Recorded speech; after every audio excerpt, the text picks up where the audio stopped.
அதான் 2025 இந்த படம் முடிச்சுட்டு வந்துருவாருன்னு வைங்க. அது ஒரு பக்கம் இருக்கட்டும் சார். இந்த படம் எப்படி இருக்கு? அதான் அந்த எதிர்பார்ப்புக்கு பூர்த்தி செஞ்சுதா அப்படிங்கிறனால் இதுல பூர்த்தி செய்யல அப்படிங்கிறதா 100% உண்மை. அதில் அதே கதை தான், வேற இதில் எந்த மாற்றமும் கிடையாது. அதுக்கு என்னன்னா இந்த டிஏஜிங் டெக்னாலஜி, ஏஐ டெக்னாலஜி அப்படின்ற விஷயத்தை கோல்டு கவரிங் கோட்டடிக்க முயற்சி பண்ணியிருக்கிறாரு வெங்கட் பிரபு.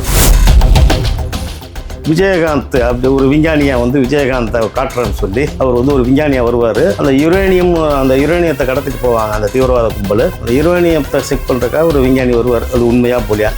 நல்லா பயங்கரமா யோசிச்சிருக்காரு டைரக்டர். என்னங்க சார் நீங்க நல்லா இல்லைன்னு சொல்லிட்டீங்க? அதான் சொல்றேம்மா. இப்போ வெங்கட் பிரபு பயங்கரமா இந்த அளவுக்கு யோசிச்சு வச்சிருக்காரு. பயங்கரமா யோசிச்சார், நம்மளை போட்டு பயங்கரமா பாடப்படுத்தியிருக்காரு. அதை யோசிக்கணும்ல. அப்புறம் அந்த முகம் விஜயகாந்த், மற்றபடி பாடி லாங்குவேஜ் இதெல்லாம் ஆக்ஷன்லாம் பார்த்தாலே அது விஜய் தான் அப்படின்றது எல்லாருக்குமே தெரியும், அப்பட்டமா தெரியும். அதான் உண்மை. அது என்னன்னா விஜயகாந்துக்கு ஒரு மரியாதை செலுத்துவோன்றதுக்காக இந்த மாதிரி ஒரு முயற்சியில் இறங்கி இருந்திருக்காரு வெங்கட் பிரபு. அந்த முயற்சி அது எடுபடலை அப்படிங்கிறதா உண்மை. பிஜிஎம் 1-2 இடங்கள்ல போட்டிருக்காரு. மற்றபடி பெருசா அவர் இதுக்கு மெனக்கெடலையா என்னன்னு தெரியல, இல்ல அதுக்குண்டான ஸ்கோப் படத்துல இல்லையான்னு தெரியல. மற்றபடி ஒரு ஓப்பனிங் சில சீன்ல நல்லா பண்ணியிருக்கிறாரு. இதுல டைரக்டா அரசியலை பத்தி பேசியிருக்காரா இல்ல இன்டைரக்டாவே பேசியிருக்காரா? அரசியலை பத்தி ஏதாவது இருக்கா? ஆமா, டைரக்டானா இதுல அரசியலுக்கு ஓப்பனா பேசக்கூடிய அளவுக்கு இந்த படத்தினுடைய கதை கிடையாது. பாரத் நெட்வொர்க் தமிழ் நேயர்களுக்கு அன்பு வணக்கம். இன்னைக்கு நம்மளோட சிறப்பு விருந்தினராக வந்திருக்காரு மூத்த பத்திரிகையாளர் திரு பரமேஸ்வரன் சார். அவர்கிட்ட இப்ப நடந்துட்டு இருக்க நிகழ்வுகளை பத்தி கேட்டு தெரிஞ்சுக்கலாம் வாங்க. வணக்கம் சார். வணக்கம்மா. நல்லா இருக்கீங்களா? நல்லா இருக்கம்மா. சார் டைரக்டாவே உங்கள்கிட்ட கேட்குறேன், கோட் படம் எப்படி இருக்கு? கோட் நீங்க படம் பார்த்தீங்களா? நாங்க பார்த்துட்டோம். பார்த்தியா? வெங்கட் பிரபு எப்படி டைரக்ட் பண்ணியிருக்காரு? விஜய் கரெக்டா யூஸ் பண்ணியிருக்காரா? மங்காத்தா அஜித், கோட் விஜய், வெங்கட் பிரபுவோட டைரக்ஷன் எப்படி இருக்கு? படம் ஓகேவா, தரம் மாசா, இல்லை உங்களுடைய பார்வையில்? நம்மளுடைய பார்வை எப்பயுமே நேர்கொண்ட பார்வை தான். இது அஜித் படம் டைட்டில் கிடையாது, நம்மளுடைய பார்வையை சொல்கிறேன். அதாவது அந்த படத்தை மிகப்பெரிய எதிர்பார்ப்பில் இருந்தது. விஜய் ரசிகர்களாக இருந்த வரைக்கும் ஓகே. இப்போ தமிழக வெற்றி கழகத்தினராக ஆகிட்டாங்க எல்லாரும். அதற்கு பிறகு எதிர்பார்ப்பில் வந்த படம். ரெண்டாவது இவருக்கு அரசியல் வரப்போகிறதுனால கடைசி படத்துக்கு முந்தைய படம். இப்போ இந்த கோட்டுக்கு அடுத்து ஒரு படம் நடிக்கிறாரு, அதுக்கப்புறம் அரசியல் உள்ள இறங்குறாரு. அது ஒரு விஷயம். அதனால் அந்த கட்சியினர் மிகப்பெரிய எதிர்பார்ப்பில் இருந்த படம் தான். அவருடைய அதீத எதிர்பார்ப்பு, ஏன்னா அவர் அரசியலுக்கு வரப்போறாரு அப்படின்ற ஒரு மிகப்பெரிய ஒரு காலம் பிம்பம் இருக்கு. இப்போ வரப்போறாரு. அதான் 2025 இந்த படம் முடிச்சுட்டு வந்துருவாருன்னு வைங்க. அது ஒரு பக்கம் இருக்கட்டும் சார். இந்த படம் எப்படி இருக்கு? அதான் அந்த எதிர்பார்ப்புக்கு பூர்த்தி செஞ்சுதா அப்படிங்கிறனால் இதுல பூர்த்தி செய்யல அப்படிங்கிறதா 100% உண்மை. ஏன்னா இதுல கதை அப்படின்னு பார்த்தீங்கன்னா அப்பா மகன், அப்பா நாட்டுக்காக உழைக்கிறவர், மகன் வில்லன் ஆகிறாரு. இதுல விஜய் கதை ஏற்கனவே நம்ம கேட்ட மாதிரி இருக்கே சார். எங்கேயோ கேட்டது இல்லை, எங்கேயோ ஜெயிலர் நீங்க வந்த கதை மாதிரி தானே இருக்கு. தங்கப்பதக்கம் நடிகர்ல சிவாஜியுடைய தங்கப்பதக்கம். ஆமா, ஒரு 40-45-50 வருடங்களுக்கு முன்னால வந்த படம். அதுல அதே கதை தான், வேற இதுல எந்த மாற்றமும் கிடையாது. அதுக்கு என்னன்னா இந்த டிஏஜிங் டெக்னாலஜி, ஏஐ டெக்னாலஜி அப்படின்ற விஷயத்தை கோல்டு கவரிங் கோட்டடிக்க முயற்சி பண்ணியிருக்கிறாரு வெங்கட் பிரபு. அது பல்லிழிச்சு மாதிரி பல்லிழிச்சு போச்சு. அதுதான் உண்மை. என்ன கதையை பற்றி என்னன்னா, கதை எல்லாரும் பொதுவாக படம் முக்கால்வாசி இது பார்த்துப்பாங்க. நம்மளும் சரி நம்ம பங்கு சொல்லணும் இல்லையா? இந்திய உளவு அமைப்பு ரா அப்படின்னு ஒரு அமைப்பு இருக்கு. அதில் ரிசர்ச் அண்ட் அனாலிசிஸ் விங், அதான் அதனுடைய விரிவாக்கம்.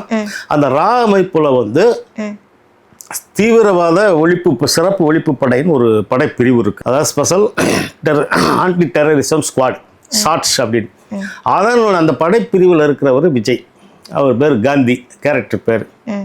அப்புறம் அவர் கூட சுனில், கல்யாண் அப்படின்னு. சுனில்ன்றது பிரசாந்த், கல்யாண்ன்றது பிரபுதேவா. இந்த 3 பேரும் அந்த படைப்பிரிவில் இருக்கிறாங்க. ஆமா, அந்த துப்பாக்கி படத்துல கூட வர ஒரு டீம் மாதிரி இருக்குமோ? ஆமா, அது ஒரு வகையான அது ஒரு தீவிரவாதம் தான். ஆமா, அது தீவிரவாத இதுதான். அது என்னன்னா நேரடியாக உங்களுக்கு அந்த இஸ்லாம் தீவிரவாதம் அப்படின்ற மாதிரி அதில் பதிவு பண்ணியிருப்பாங்க. அதை முருகதாஸ் பண்ணியிருப்பார். இதில் வந்து இஸ்லாம் இல்லை அப்படின்ற மாதிரி காட்டுறதுக்காக இந்தியாவில் குண்டு வச்ச தீவிரவாதி பேர் வந்து ராஜீவ் மேனன் அப்படின்னு ஒரு கேரக்டர். இந்த ராஜீவ் மேனன் யார் அப்படின்னா பழைய ஹீரோ மைக் மோகன். அவர் தான் வில்லன், குண்டு வச்சு தப்பிச்சு போயிடுறாரு. அவரை வந்து கென்யாவில் போய் பிடிக்கிறதுக்காக இந்த படை போகுது. விஜய் தலைமையில் அந்த விஜயும், பிரசாந்த், பிரபுதேவா, அஜ்மல், இந்த 4 பேர் சேர்ந்த படை. இந்த படை ஃபுல் கதையை சொல்லிடாதீங்க. நீங்க அதில் இருக்க நெகட்டிவ் மட்டும் சொல்லுங்க. நீங்க கதையை சொல்லிடுறீங்க போல. இல்லை, அதை சொல்கிறேன். அதாவது எதுக்கு சொல்ல வரேன்னா, ஒரு ஒன்று நம்ம ரொம்ப ஒன்று சொல்ல போகிறதில்ல. அப்போ அந்த படை பிடிக்க போகுது இல்லையா, அந்த படை ட்ரெயின் கென்யாவில் ஒரு பாலைவன பகுதியில் ட்ரெயின் ஓடுற ட்ரெயின். அதில் வந்து ஒரு சேசிங் போயிட்டு அந்த ஒரு ட்ரெயினுக்குள்ளே வந்து விஜயகாந்த் அப்படி ஒரு விஞ்ஞானியாக வந்து விஜயகாந்தை காட்டுறேன்னு சொல்லி அவர் வந்து ஒரு விஞ்ஞானியாக வருவார். அந்த யுரேனியத்தை கடத்திட்டு போவாங்க அந்த தீவிரவாத கும்பல். அந்த யுரேனியத்தை செக் பண்ணுறதுக்காக ஒரு விஞ்ஞானி வருவார். அது உண்மையா போலியா? நல்லா பயங்கரமா யோசிச்சிருக்காரு டேரக்டர். என்னங்க சார் நீங்க நல்லா இல்லைன்னு சொல்லிட்டீங்க? அதான் சொல்றேம்மா. இப்போ வந்து வெங்கட் ப்ரோ பயங்கரமா எந்த அளவுக்கு யோசிச்சு வச்சிருக்காரு? பயங்கரமா யோசிச்சார். நம்மளை போட்டு பயங்கரமா பாடப்படுத்திருக்காரு. அதையும் யோசிக்கணும்ல. ரசிகர்களை பாடுபடுத்த. ஆமா உண்மைதான். அதான் சரி. அந்த விஜயகாந்த் வர்றாரு. நமக்கு அந்த விஜயகாந்த் வந்து அந்த ஏஐ தொழில்நுட்பத்தில் வந்து காட்டியிருக்கிறாரு. அப்புறம் அந்த பார்த்து முகம் வந்து விஜயகாந்த், மற்றபடி பாடி லாங்குவேஜ் இதெல்லாம் வந்து ஆக்ஷன்லாம் பார்த்தாலே அது விஜய் தான் அப்படின்றது எல்லாருக்குமே தெரியும். அப்பட்டமா தெரியும். அதெல்லாம் அதான் உண்மை. அவர் என்னன்னா விஜயகாந்துக்கு ஒரு மரியாதை செலுத்துவோன்றதுக்காக இந்த மாதிரி ஒரு முயற்சியில் ஒரு இறங்கி இருந்திருக்காரு வெங்கட் பிரபு. அந்த முயற்சி வந்து அது எடுபடலை அப்படிங்கிறதா உண்மை. விஜயகாந்த் அஞ்சலியே டைட்டிலில் வந்து நீங்கள் கேப்டனுக்கு மரியாதை அப்படின்ட்டு அஞ்சலி ஒரு வீர அஞ்சலி என்னத்தையும் போட்டிருக்கலாம். அதெல்லாம் ஒன்றும் தப்பு இல்லை. இந்த மாதிரி ஒரு சீனுக்குள்ளே கொண்டு விஜயகாந்தை கொண்டாந்து காட்ட வேண்டிய அவசியம் கிடையாது. அது அதாவது ஒரு விஷயம். அப்போ அந்த கென்யா ஆப்ரேஷனு அப்புறம் ட்ரெயின் பிளாஸ்ட் ஆகிரும். அதில் வந்து தீவிரவாதி செத்து போயிடுவான் அப்படின்ட்டு இந்த குரூப்லாம் வந்துடும். அதன் பிறகு இவருக்கு மனைவி வந்து காந்தியினுடைய மனைவி அனுராதா, அவங்க சினேகா. ஆமாம், அவருக்கு ஒரு பையன் 5 வயசு பையன். அப்புறம் அப்போ வந்து 5 வயசு பையனாக இருக்கும்போது சினேகா கர்ப்பமாக இருப்பாங்க. அது முடிஞ்சவங்க கென்யா அந்த சென்டரில் இருக்குது இல்லையா, அந்த சண்டை நடந்து முடிஞ்ச உடனே ஒரு டப்பாங்குத்து பாட்டு சரக்கை போட்டு இந்த கோஷ்டி பிரபுதேவா, விஜய், பிரசாந்த், அஜ்மல் இந்த கோஷ்டி மட்டும் டீம் சாங்னு சொல்ல வரீங்க? ஆமா, அது ஒரு பாட்டு. அது நல்லா இருக்குன்னு எல்லாமே ரசிகர் சொல்லியிருக்காங்களே. பயங்கர வைப் அதை கலப்பிட்டு இருக்கு. விசில் போட சாங் தானே நீங்க சொல்றீங்க? யாரு விசில் போட சாங் தானே நீங்க சொல்லிட்டு இருக்கீங்க? எல்லாம் என்ன நான் சொல்லிடுறேன் உங்களுக்கு.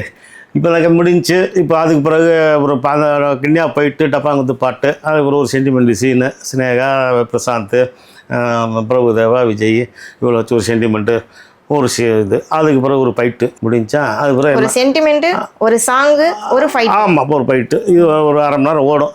அதன் பிறகு இந்த இன்னொரு ஆப்ரேஷனுக்காக, அடுத்த கட்ட ஆப்ரேஷனுக்காக இந்த குரூப் 3 பேரும் தாய்லாந்துக்கு போவாங்க, பேங்காக்கு. அப்போ வந்து சினேகாவையும் மகனையும் அழைச்சிக்கிட்டு விஜயும் கூட போவார், அழைச்சிட்டு போவார். அந்த தாய்லாந்தில் ஒரு குரூப்பு வந்து விஜய் வந்து குறி வச்சு அட்டாக் பண்ணோம். அது சேசிங்கு, தாய்லாந்தில் ஒரு சேசிங்கு, ஃபைட்டு, காரு கீருகள்லாம் பறக்கும், பைக்கு பறக்கும் மறுபடியுமா. அது ஒரு பிரம்மாண்ட ஒரு சண்டை. அப்புறம் அந்த இப்போ கலைபுரத்தில் வந்து என்னன்னா மகன் காணாமல் போயிடுவான். இவர் அந்த கர்ப்பிணி மனைவி எல்லாத்தையும் பதட்டமாக கூட்டிட்டு ஓடி ஒரு இதில் போயிட்டு அப்புறம் பிரசவ வழியானோன்னு ஒரு ஆஸ்பத்திரியில் சேர்த்துருவார் தாய்லாந்தில். சேர்த்துட்டு மகனும் கூட இருப்பான். மகன் ஒரு இடத்துல உட்கார வச்சுட்டு இந்த வந்து 2 ரிசப்ஷனில் கையெழுத்து போடுறதுக்காக போவார். போயிட்டு வந்து பார்த்தா மகனை காணோம். அப்புறம் பார்த்தா ஒரு இதில் வந்து மகன் இறந்துட்டான் அப்படின்னு சொல்லி தாய்லாந்து போலீஸ் சொல்லிடுவாங்க. அதை பார்த்து கதறுவார். இது ஓவரு, முடிஞ்சிச்சு. நமக்கு அப்போயே தெரிஞ்சு போயிடும். அந்த மகன் தெரிஞ்சிருக்கும், எல்லாருக்குமே தெரிஞ்சு, படம் பார்க்க எல்லாருக்குமே அந்த மகன் வந்து செத்துருக்க மாட்டான் அப்படின்ட்டு. அப்புறம் வந்து இதனால் வந்து 15-16 வருஷமாக மகனை வந்து மகனுடைய சாவுக்கும் காரணம் வந்து கணவன் தான் அப்படின்ட்டு சினேகா வந்து 15-16 வருஷம் பேச மாட்டாங்க. வழக்கமாக நடக்கிற ஃபேமிலிக்குள்ளே இருக்கு. ஆமாம், இது கிடையாது. அவருக்கு 2வது பெண் குழந்தை பிறந்துடும். பெண் குழந்தை பிறந்தோம், அந்த குழந்தை வந்துடும். இப்போ பையன் வந்து 5 வயசில் காணாமல் போயிடுறான், செத்து போயிடுறான்னு ஒரு கதை. அப்போ தான் இன்டர்வலுக்கு வர்ற நேரத்தில் வந்து அந்த பையன் வந்து இவர் வந்து இன்னொரு ஆப்ரேஷனுக்காக ரஷ்யாவுக்கு போவார், மாஸ்கோவுக்கு. எல்லாம் இங்கேருந்து அனுப்புவாங்க. அங்கே போகும்போது தான் மகனை பார்ப்பார். ஒரு கலவரத்தில் மகனை வந்து கலவர கும்பலை விரட்டி போவார். அதில் ஒருத்தனை பிடிச்சி மாஸ்கை இது துணியை விளக்கும் போது மகன் தான் அப்படின்னா அவர் அதிர்ச்சி ஆயிடுவார். அதுக்கப்புறம் அவன் போயிடுவான். அதற்கு பிறகு பிரசாந்த் அந்த இடத்துக்கு போயிருப்பார்.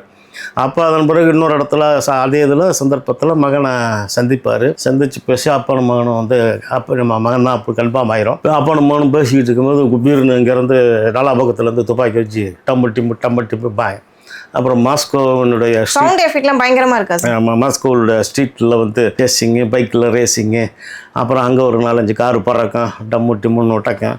அப்புறம் மகனை கூட்டிக்கிட்டு சென்னைக்கு வந்துடுவாரம்மா. அதற்கு பிறகு சென்னைக்கு வந்த பிறகு அதற்கு பிறகு நடக்கிற மாற்றங்கள், அங்கே அதற்கு பிறகு இவருக்கு எதிராக வந்து சில விஷயங்கள். அப்புறம் இப்போ இந்த 15-16 ஆண்டுகளில் இவர் வந்து இந்த அமைப்பிலேருந்து வெளியே வந்துடுறாரு. அதன் பிறகு ஒரு கட்டாயத்தின் பேரில் சில விஷயங்கள் இப்போ என்னென்னா, இவர்களுக்கு இந்த 4 பேருக்கு தலைமையாக வந்து நசீர் அப்படின்னு ஒரு கேரக்டர் பேர். அவர் வந்து ஜெயராம், ரைட்டா? அப்போ ஜெயராமை கொண்ட உடனே இவர் பழையபடி அந்த அமைப்பு அந்த அதே ஆண்டி ஸ்குவாடுக்குள்ளே போகிறாரு.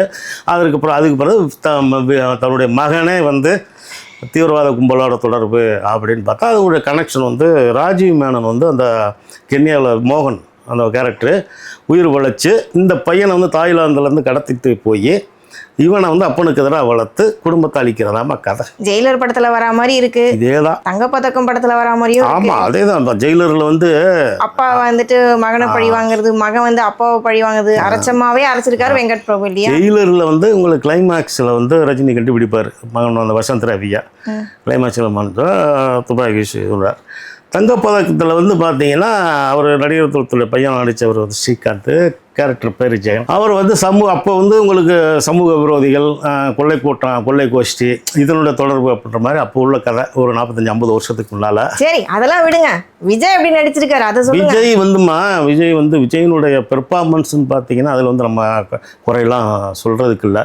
அதில் நல்லா ஸ்லிம்மாக, அதனால் அதே பாடியை வந்து கரெக்டாக மீடியமான பாடியை மெயின்டைன் பண்ணி அந்த டான்ஸ் மூமெண்ட்டு, டான்ஸ் இது அப்புறம் ஃபைட்டு இதெல்லாம் வந்து நல்லா எனர்ஜெட்டிக்காக இருக்காரு, நல்லா தெரிக்க விட்டுருக்காரு. அதெல்லாம் வந்து நம்ம நல்லா பூஸ்டப் பண்ணுறாங்க. அதுலலாம் வந்து நம்ம அது எந்த குறையும் சொல்லலாம். அவருடைய வந்து பெர்ஃபார்மன்ஸு, இந்த டான்ஸ் அவர் எப்பயுமே அந்த டான்ஸ்னால் கொஞ்சம் நல்லா உற்சாகமாக அந்த சில ஸ்டெப்ஸ்லாம் டான்ஸ் ஃபைட்டு அதெல்லாம் சில ஸ்டெப்ஸ்லாம் வந்து வைக்கிறது நமக்கு கொஞ்சம் ரசனையாக இருக்கு. நல்லா ஸ்லிம்மாக இருக்கார். அது இந்த பாடி வந்து ரொம்ப பெருத்த விடாம தொப்பையே இல்லாம மெயின்டைன் பண்றது பெரிய விஷயம். 50 வயசுன்னா நம்ப முடியல, இன்ன வரைக்கும் எங்காவே இருக்காரு. அப்படி இல்லைங்க, அதுக்காக 65-70 வயசுல வந்து ரஜினிகாந்த் தான் இருக்காரு. என்ன பண்ண முடியாது? ரஜினி சார் அவர் ஆட மாட்டாரு, விஜய் சார் இவ்வளவு பெட்டர். அவர் ஆட மாட்டாரு. ஃபைட்டுன்றது இப்போ அவருக்கு முக்கால்வாசி வந்து உங்களுக்கு கிராபிக்ஸில் பண்ணிட்டு போடுறாங்க. இது ஒரு வந்து டான்ஸ் மூமெண்ட்ன்றது இவரை பொறுத்தல விஜய் வந்து அந்த பழைய எப்பயுமே அவர் ஒரு 10-15 ஆண்டுகளாக வந்து அந்த டான்ஸில் வந்து நல்ல ஒரு பெர்ஃபார்மன்ஸ் எனர்ஜெட்டிக்காக நல்லா இருக்காரு. அதெல்லாம் நல்லா இருக்காரு. அதெல்லாம் நம்ம ஒன்றும் இந்த படத்துல மியூசிக்ஸ் எப்படி இருக்கு சார்? அனிருத் பெட்டரா இல்லாட்டி யுவன் சங்கர் ராஜா? அதுதான் நம்ம கொஞ்சம் சறுக்கிருச்சு. ஒரே ஒரு சாங் வந்து இந்த மட்டை சாங்கு அப்படின்னு ஒரு சாங் ஒன்று இருக்குது. அதில் தான் வந்து இவன் நிற்கிறாரு. மற்றபடி பின்னணியில் வந்து பெரிய அளவில் அவர் வந்து அவர் ஸ்கோர் பண்ணலை. பிஜிஎம்லாம் நல்லா இருக்கு. பிஜிஎம் வந்து 1-2 இடங்கள்ல போட்டிருக்காரு. மற்றபடி பெருசாக அவர் வந்து இதுக்கு மெனக்கெடலையா என்னன்னு தெரியல, இல்லை அதுக்குண்டான ஸ்கோப்பு படத்தில் இல்லையான்னு தெரியல. மற்றபடி ஒரு ஓப்பனிங் வந்து சில சீனில் வந்து நல்லா பண்ணியிருக்கிறாரு. சாங்குன்னு பார்த்தா பெருசாக ஒன்றும் உங்களுக்கு வந்து கிளிக் ஆகலை. அந்த மட்டை சாங்கு அப்படின்ற ஒரு விஷயம் தான் இருக்குது. இதில் நமக்கு வந்து பெரிய வந்து என்னென்னா, இப்போ நீங்கள் சொன்ன மாதிரி நீங்கள் கேட்ட மாதிரி தான் நான் இதுக்கு முன்னால் சொன்னேன். தங்கப்பதக்கம்ன்ற ஒரு படம் தான், அதில் வந்து மாற்றமே கிடையாது. அந்த படத்துக்கு அப்படியே வந்து உங்களுக்கு இப்போ உள்ள இதனால் ஒரு டிஏஜிங் தொழில்நுட்பம், டெக்னாலஜி, ஆர்டிஃபிஷியல் இன்டெலிஜென்ஸ் டெக்னாலஜி இதை வச்சு தீவிரவாதிகள் அப்படி இப்படின்னு வச்சு ஒரு நம்ம ஒரு கோட்டை அடிக்க பார்த்துருக்காரு. ஆனால் அந்த கோட்டு வந்து இந்த கோட்டுக்கு வந்து செல்லுபடி ஆகலை. அதுதான் உண்மையும் கூட. ஏன்னா நம்ம மாஸ்கோவில் வந்து ஒரு இந்திய தூதரகம் வந்து மாஸ்கோவில் திறக்க முடியலையா, அதை போய் திறக்கிறதுக்கு இங்கேருந்து இவர் ஆப்ரேஷனுக்கு வந்து இவருடைய ஹெட்டு வந்து அந்த ஜெயராம் வந்து நீ போய் மாஸ்கோவில் போய் தூதரகத்தை திறந்துட்டு அங்கே உள்ள அதிகாரிகளுக்கு வந்து இது ட்ரைனிங் கொடுத்துட்டு வா அப்படின்னு சொல்லுவாங்க. இது வந்து இப்போ நமக்கு பார்க்குறதுக்கே பகின்னு இருக்கேன். ஏன்னா மாஸ்கோவில் போய் இந்திய தூதரகத்தை திறக்கிற அளவுக்கு ஒரு சக்தி வாய்ந்த ஒரு ஆள் பரவாயில்லையா அப்படின்ற மாதிரிலாம் வந்து வெங்கட் பிரபு எதை பற்றியும் யோசிக்கலாம். நான் மசாலா படம் தான்மா, அதாவது மசாலா படம் ஆக்ஷன் படம் தான். அதெல்லாம் நம்ம வந்து பெரிய அளவில் லாஜிக் எதிர்பார்க்கக்கூடாதுங்க முடியுங்க. அதுக்காக வந்துக்கிட்டு நீங்கள் வந்து படம் பார்க்குறவன் தலையில் வந்து மசாலா அரைக்கக்கூடாதுல்ல. ரசிகர் தலையில் மசாலா, படம் பார்க்குறவன் தலையில் மிளகா அரைச்சிருக்காரு. அது அரைக்கல்ல பச்சை மிளகா வச்சு அரை படம் ரொம்ப கிரிஞ்சியாக இருக்குன்னு சொல்கிறேன். உண்மையா அது இருக்குமா? அது ரொம்ப வந்து இப்போ பொதுவாக இன்னொரு விஷயம் என்னென்னா உங்களுக்கு இதில் வந்து பாராட்டப்பட வேண்டிய விஷயம் அப்படின்னா கேமராமேன் சித்தார்த்தா நுனியும் ஸ்டண்ட் மாஸ்டர் திலீப் சுப்ராயன் தான். ஒரு 8 ஃபைட்டு இருக்குது மொத்தம். இப்போ இன்டர்வலுக்கு முன்னால் 4, இன்டர்வலுக்கு பிறகு 4. சித்தார்த்தா நுனியின் வந்து இந்த தாய்லாந்து, இந்த மாஸ்கோ ஏரியாக்களில் வந்து அந்த நாடுகளில் வந்து கடுமையான ஒரு உழைச்சிருக்காரு. அதெல்லாம் வந்து நம்ம பாராட்டக்கூடிய விஷயம். அதே மாதிரி வந்து நீங்கள் விஜய் இருக்கிறாரு அப்படின்றதுக்காக மற்ற பிரசாந்தையோ பிரபுதேவாவையோ இவங்களெல்லாம் வந்து டம்மி ஆக்காமல் அவர்களுக்கு உண்டான அந்த இடத்த கொடுத்து அது வந்து முக்கால்வாசி வந்து உங்களுக்கு அந்த படம் அந்த 2 பேருமே படம் பூரா வர்ற மாதிரியே ஒரு இடம் கொடுத்துருக்காரு வெங்கட் பிரபு. அதை நம்ம பாராட்டலாம். மற்றபடி திரிஷா வந்து ஒரு ஐட்டம் சாங்கு, அது ஒன்று அந்த மட்டா சாங்குன்னு சொன்னேன் இல்லையா, அந்த சாங்குக்கு வந்து திரிஷா வருது. அது ஒரு அந்த சாங்கோட சரி. அதன் பிறகு கிளைமேக்ஸில் வந்து சிவகார்த்திகேயன் வர்றாரு.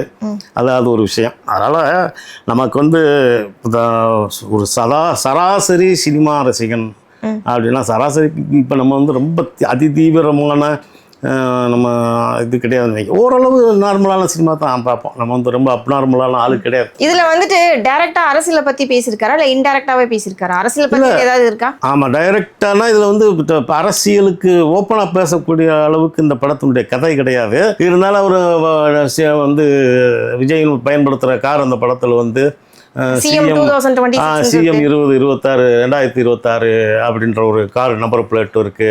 அப்படி இப்படின்னு ஒரு குரூப் அது ஒரு ஃபோக்கஸ் பண்ணுது.